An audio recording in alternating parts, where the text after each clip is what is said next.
Welcome back, learners. In this video, we will start chapter 8, the triangle and its properties. As we know, a triangle is a simple closed curve which is formed by three line segments. So, a triangle has three sides, three angles, and three vertices. Here in this figure, you can see a triangle ABC is mentioned. इसके अंदर तीन sides कौन से होंगे? AB, BC और AC.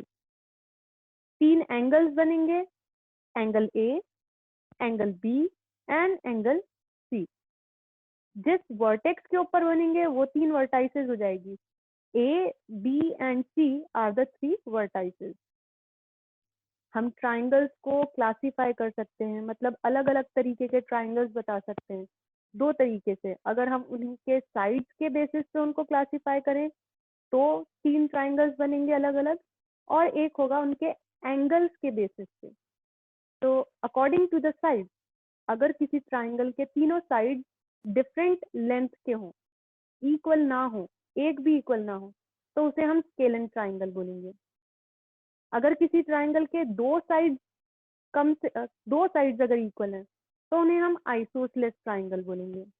और अगर किसी ट्राइंगल के तीनों साइड्स इक्वल हो जाते हैं तो उन्हें हम इक्विलैटरल ट्राइंगल बोलते हैं.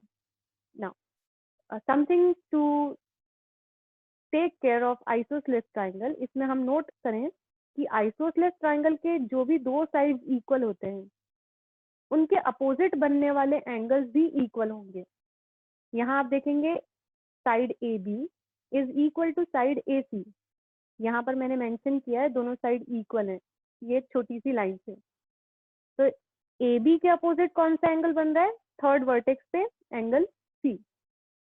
साइड AC के अपोजिट कौन सा एंगल बन रहा है? थर्ड वर्टेक्स पे एंगल B. तो AB और AC के अपोजिट एंगल बन रहे थे angle C and angle B. तो यहाँ पर एंगल B और एंगल C दोनों इक्वल होंगे आइसोसेलेस ट्राइंगल में. इसी तरीके से अगर इक्विलैटरल ट्राइंगल है तो तीनों साइड्स इक्वल हैं. इस हिसाब से तीनों एंगल्स आइसोसेलेस ट्राइंगल के एंगल A, B और C तीनों इक्वल होते हैं. और इक्विलैटरल ट्राइंगल के तीनों एंगल्स 60 डिग्री के बराबर होते हैं. Now second classification is based according to the angles. अगर किसी ट्राइंगल के तीनों एंगल्स एक्यूट हों, एक्यूट यानी 90 डिग्री से छोटे हों अगर, तो उसे हम एक्यूट ट्राइंगल बोलते हैं.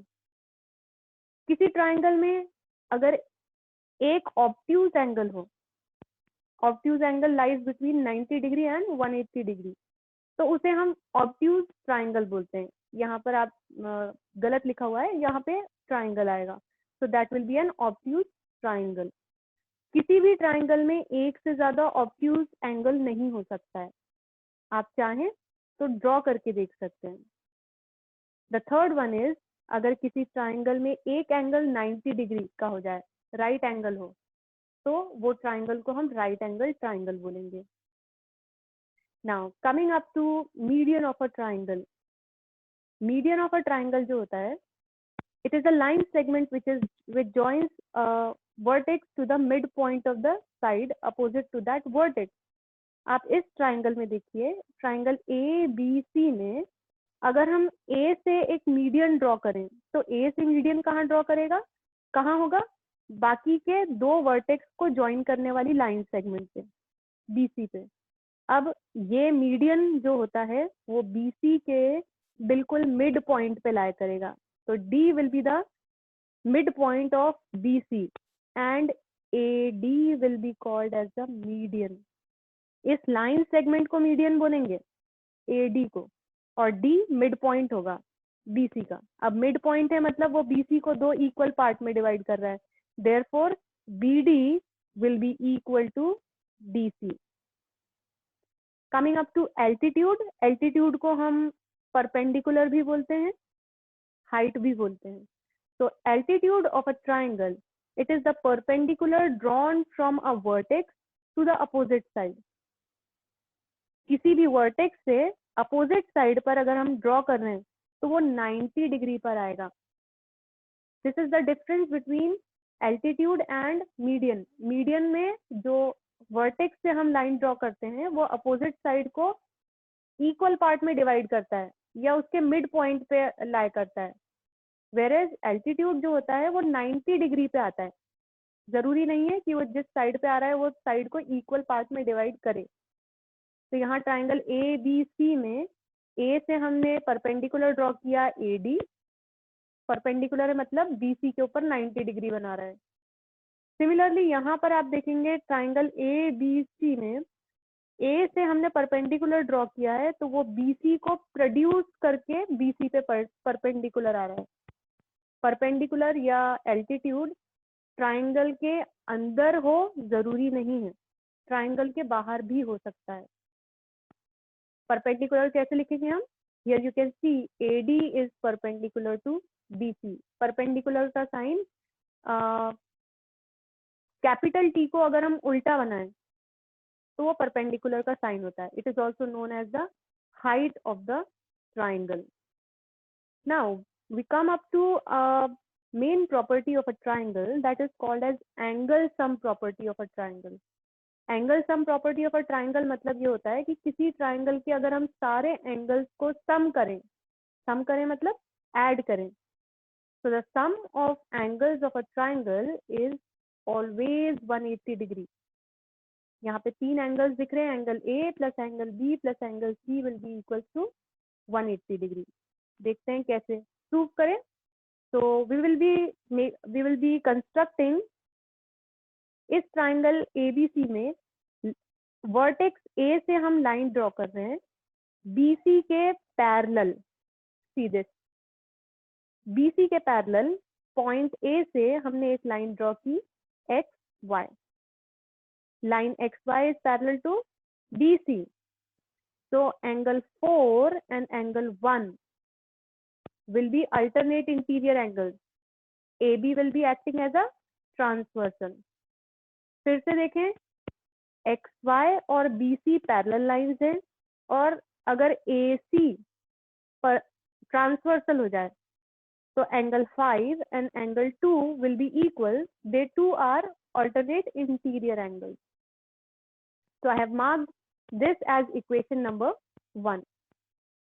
Now at point A, XY एक लाइन है, इस लाइन के ऊपर या नीचे जितने भी एंगल्स होते हैं, यहाँ पर हमने देखा नीचे 3 एंगल्स है, angle 4, 3 and 5।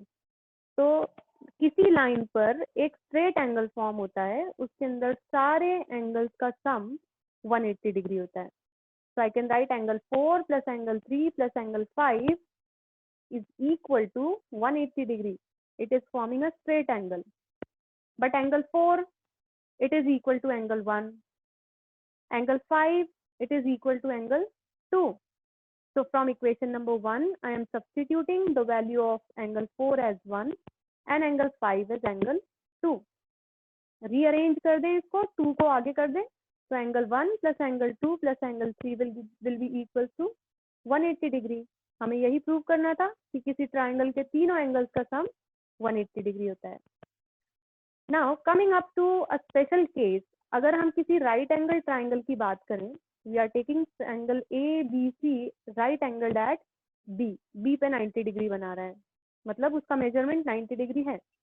Now according to your angle sum property, angle A plus B plus C is equal to 180। तीनों एंगल का सम 180 डिग्री के इक्वल होगा, लेकिन एंगल B जो है वो 90 डिग्री का है, तो हमने इसकी जगह 90 डिग्री सब्स्टिट्यूट कर दिया। Now since 90 degree is in addition on left hand side, हम इसे राइट हैंड साइड शिफ्ट करेंगे तो वो क्या हो जाएगा, -90 डिग्री। यहाँ पर हमारे पास बचेगा लेफ्ट हैंड साइड में angle A plus angle C। Right hand side में 180 minus 90 will give you 90 degree. So angle A plus angle C is equal to 90 degree. अब ये स्पेशल केस से हमको क्या कंक्लूजन मिल रहा है कि अगर कोई राइट एंगल ट्राइंगल है तो उसके बचे हुए 2 एक्यूट एंगल का सम, उसका सम भी क्या होता है, 90 डिग्री के इक्वल होता है। तो this is a statement that you need to keep in mind. In a right angle triangle the sum of 2 acute angles is 90 degree. So that's all for this video. Thank you for watching.